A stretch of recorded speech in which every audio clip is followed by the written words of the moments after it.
Hi everyone, it's May Katlaya here and welcome back to my YouTube channel. So for today's video guys is mag-update lang ako with my ACADSOC teaching. Actually, hindi ko po tinuloy or nag-stop po ako. So after 1 week lang ako sa work and then nakapag-decide ako na mag-stop sa pagtuturo or teaching online. So, I have reasons kung bakit ko siya hininto. So, one reason guys is hindi po sa ACADSOC, hindi po ganun kadami or ka-busy. As in, yung peak hours lang ang busy, which is from 6:30 up to 10 p.m. So, yun lang ang mga peak hours niya. At hindi lahat ng oras na yun ay maraming mag-book sa'yo. So, you have to expect like mga 3, 4, or siguro pinakamarami na yung 5. So, sa akin naman, parang pinakamarami kong bookings is, I think, 5 or 4. Hindi ko na maalala. So, I'll gonna show you guys mga screenshot ko or screen record sa account ko when I was still teaching at ACADSOC. So, yun nga lang guys.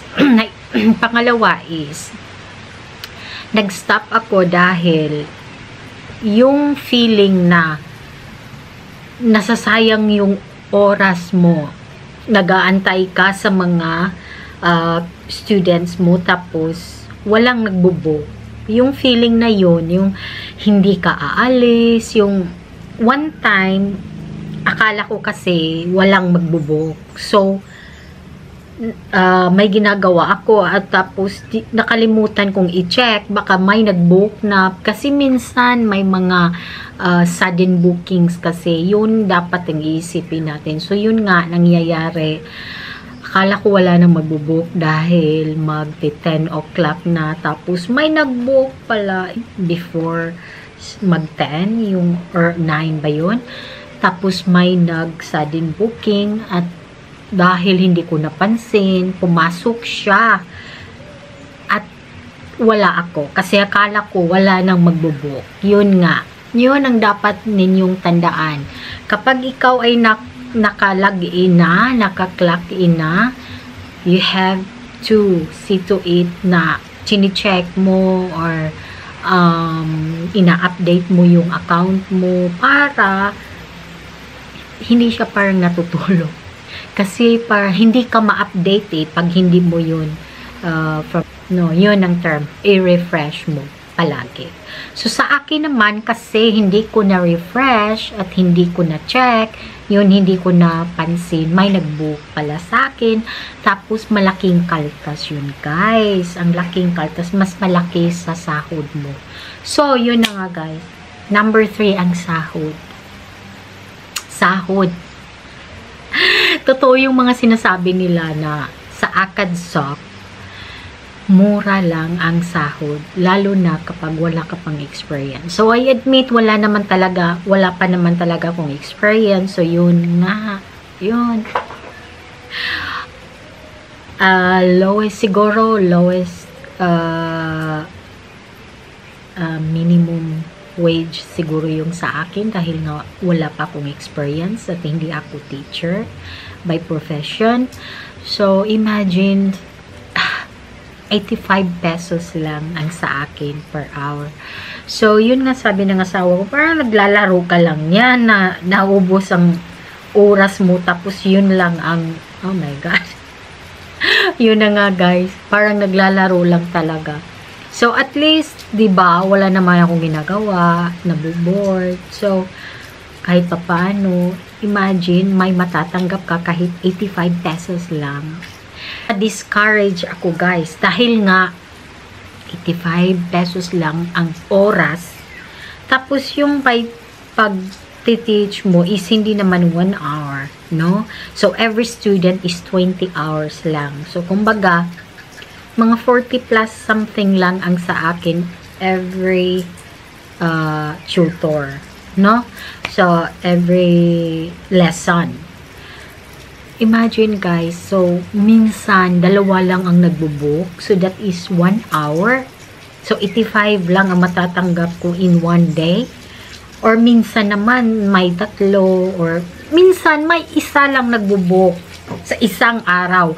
Kahit open na ako from morning until evening. Sa evening lang talaga pumapasok yung mga students. So, walang tao during the day. So, yun nga, isang tao lang. Tapos, may kinakaltas yung hindi ako naka-login, yung may nag-book sa akin, tapos hindi ako nakapasok. Malaking kaltas yun, guys. Malaking kaltas yun sa salary mo. My God, imagine 127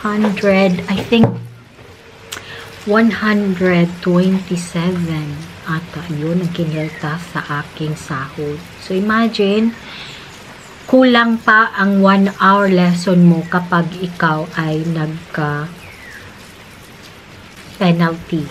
So, kailangan talaga you have to see to it na hindi ka magka-penalty. Kailangan pagtiyagaan mo talaga yan, guys. Yun nga, na-discourage ako kasi ilan na lang natira. Yung sahod ko, kunti lang yung nagbubook. Tapos kaltasan pa nung 1 mistake lang naman. I admit, it's really my mistake, guys. So, yung ko. Pero, napakalaki naman talaga yung penalty nila. Oh my God. Imagine, kapag araw-araw nagka-mistake ka, tapos magka-penalty ka. So, wala ka nang makukuha. My God, ganun. Na-discourage ako. So, yun ang mga reasons, guys. And then, pang-apat, hindi na ako basta-basta makauwi sa amin sa Southern Leyte dahil kailangan malakas ang internet connection mo. At syempre pag andun ako sa bahay ng papa ko, mahina yung connection nila doon. Minsan magka-burnout pa ng buong araw. So yun nga, naisip ko ay wag na, parang na-stress ako nito. So huminto na lang ako, guys. Hindi ko na tinuloy. Sinabi ko sa TM namin na yun ang problema ko. Tapos kailangan ko pa naman uuwi sa Southern Leyte. Tapos doon, mahina yung internet. So, wala namang problema kapag sasabihin mo talaga yung reasons kung bakit ka aalis. Kailangan may valid reason daw.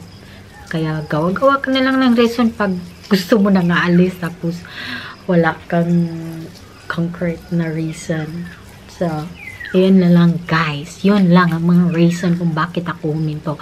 And isi-share ko sa inyo ngayon ang mga screenshot ko or mga screen record ko. Okay? Para may idea kayo. Kasi maraming nagtatanong dito. Maraming nagtatanong kung paano ba raw yung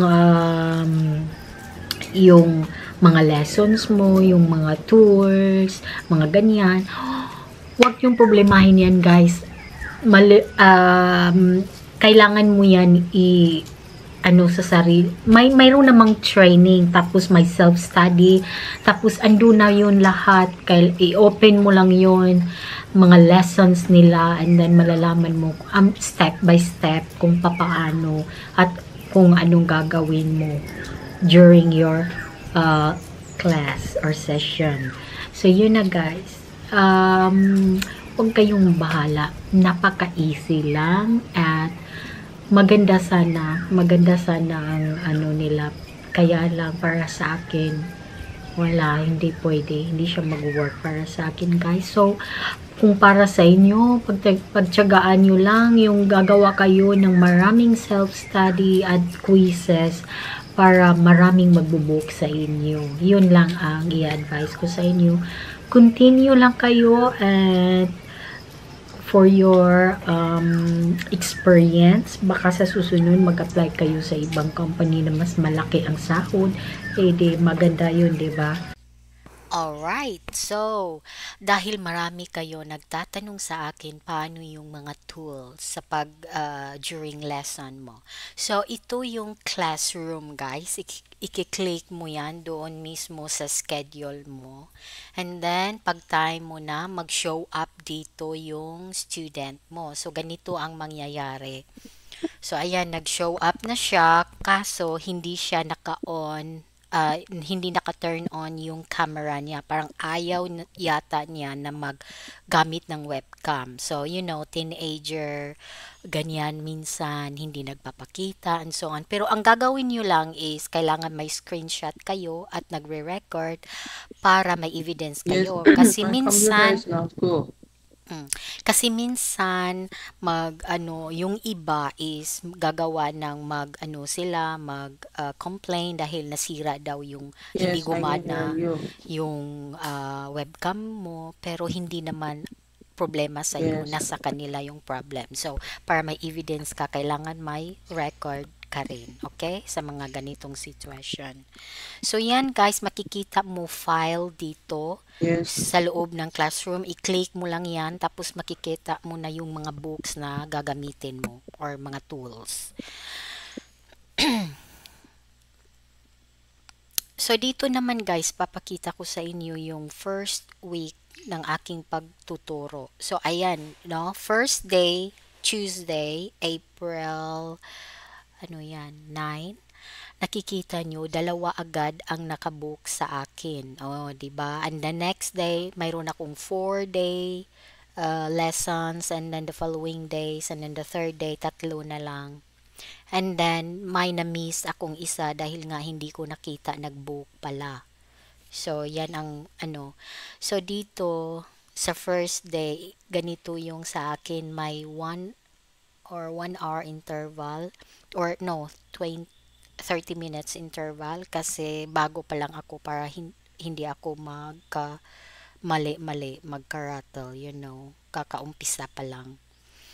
So, kapag walang nagbo-book sa'yo, kapag wala pa, so ganito yung kulay, blue siya. Tapos, once na may nag-book sa'yo, magiging gray na yon at tapos may nakalagay ng students, ID, and so on. Tapos, i-click mo lang yun. Tapos, makikita mo yung book na kakailangan.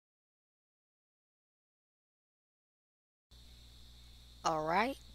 So, ito naman ang account mo, guys. Ayan, makikita mo ang date dyan, April 9 to April 16 dahil April 16 lang ako, no? So, ito ay parang dashboard mo. So, dyan, for example, sa unang araw, I have here 2 classes, no? Successful classes or completed classes. So, iba-iba talaga guys. May marami, may mga kunti lang din na nakabook, no? So, all in all, mga 9 classes completed lang sa akin in a week. So, yun lang kasi nag-stop ako, 'di ba? Hindi ko tinuloy.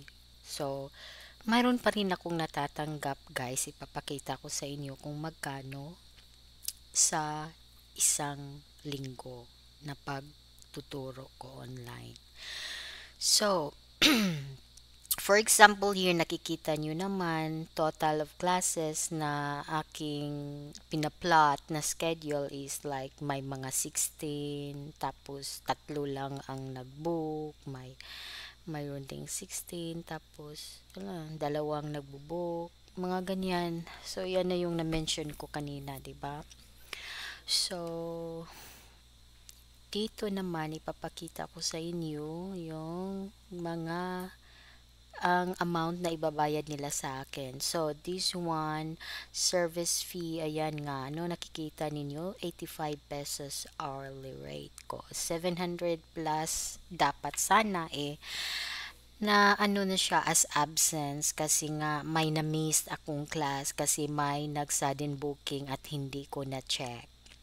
So 127.50 ang kinakaltas nila. So all in all, 637.50 lang ang natatanggap ko sa 9 classes, guys. So, 'di ba? 'Yun lang. So pag every week or weekly ganyan lang ka konti ang nagbo-book sa'yo, so ganyan lang din ang expectation mo, hindi marami. So dito naman na side, yan yung mga self-training na gagawin mo. So after that, manood ka ng video, may quiz. So mag self-quiz ka. At tuduhin mo na lang, guys, i-perfect mo para maganda yung mga ratings mo dyan, and then maraming magbo-book sa'yo. 'Di ba? Natapos ko yan, yung first about equipment and tools is mga 3 days. So ayan, na perfect ko. So ganyan din ang gagawin nyo, guys, para maraming magbo-book sa inyo. So that's all, and ipapakita ko sa inyo ngayon yung natanggap ko sa PayPal. Ito na siya, 637.50. So, let me remind you, hindi po 2 times nagpipay sila. Once a month lang po. Every 30th day. No? So, yan. So, that's all for today's video, guys, and I hope nagustuhan ninyo ang video na to at nakakatulong sa inyo para magkaroon din kayo ng ideas. And I hope to see you on my next one, at mag-comment kayo, mag-request kayo kung anong mga questions nyo or suggestions or mga comment lang, okay? And I will answer you on my next video. That's all, and have a great day, everyone. Bye!